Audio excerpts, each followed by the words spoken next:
most people discuss, analyze, know about the legal cases of the 1950s through the Brown decision, the Montgomery bus boycott, some of the direct action events in their efforts to strike down segregation in all facets of life.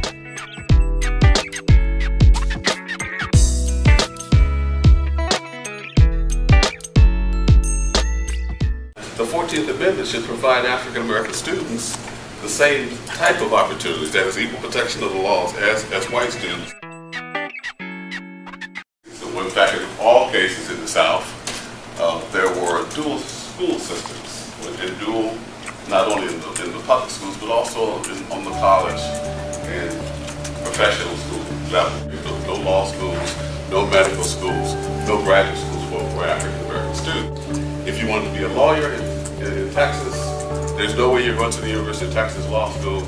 You can go to Princeton, you can go to Columbia, you can go to Harvard, and they will pay for you to go. And basically what you do is they come out of the state, and once you get your law degree, stay there. Most counties in the South only have one school for African American children, so the children have to travel these large distances in order to get to the one school in the county. So in Clarendon County, all they wanted was a bus to transport their students.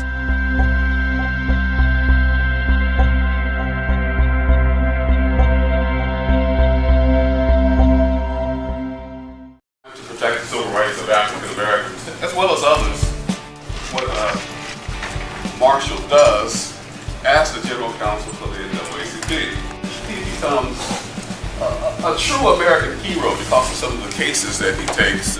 Let's stop playing these games. Let's integrate the schools.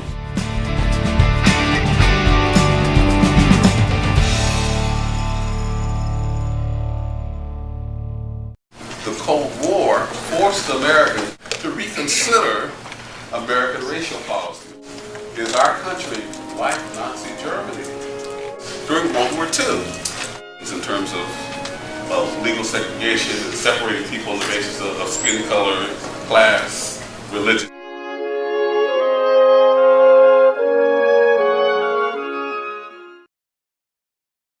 Truman, believe it or not, became the first civil rights president in this country because he indeed wanted to say that the United States is not like the Soviet Union, where a person can be assaulted and have his or her rights taken away without due process of law.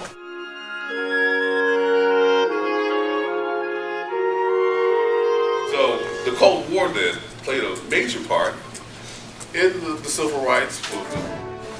4 or 5 major bills passed, all to address equality and equal protection of the laws in our country. A nonviolent sort of movement driven by Christian pacifism and love was able to succeed in one of the most violent countries in human history.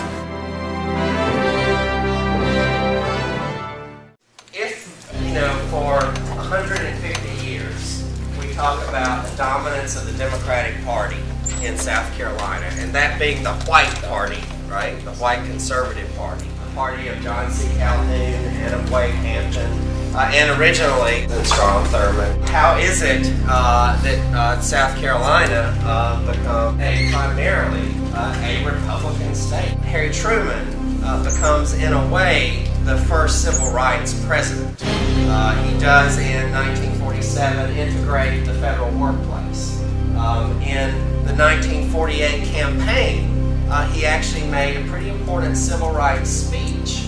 And civil rights became part of the Democratic Party platform. There's a lot of anger about it. And Olin Johnson said publicly, who was at the time a senator, the way this party's going, my wife might be asked to sit next to a Negro.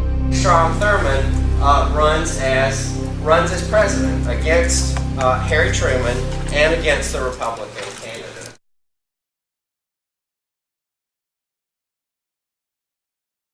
Some people say I'm a racist, but I'm really not a racist. I've always helped black people as well as white people. States' rights Democrats win the electoral votes of 4 states, South Carolina, Alabama, Mississippi, and Louisiana. States' rights has always, in American history, been a philosophical statement that has been tied to race. It shows this growing sense of dissatisfaction with the Democratic Party. Southerners completely leave the Democratic Party. The integration of Central High School in Little Rock, Arkansas, the crowd is full of Confederate flags.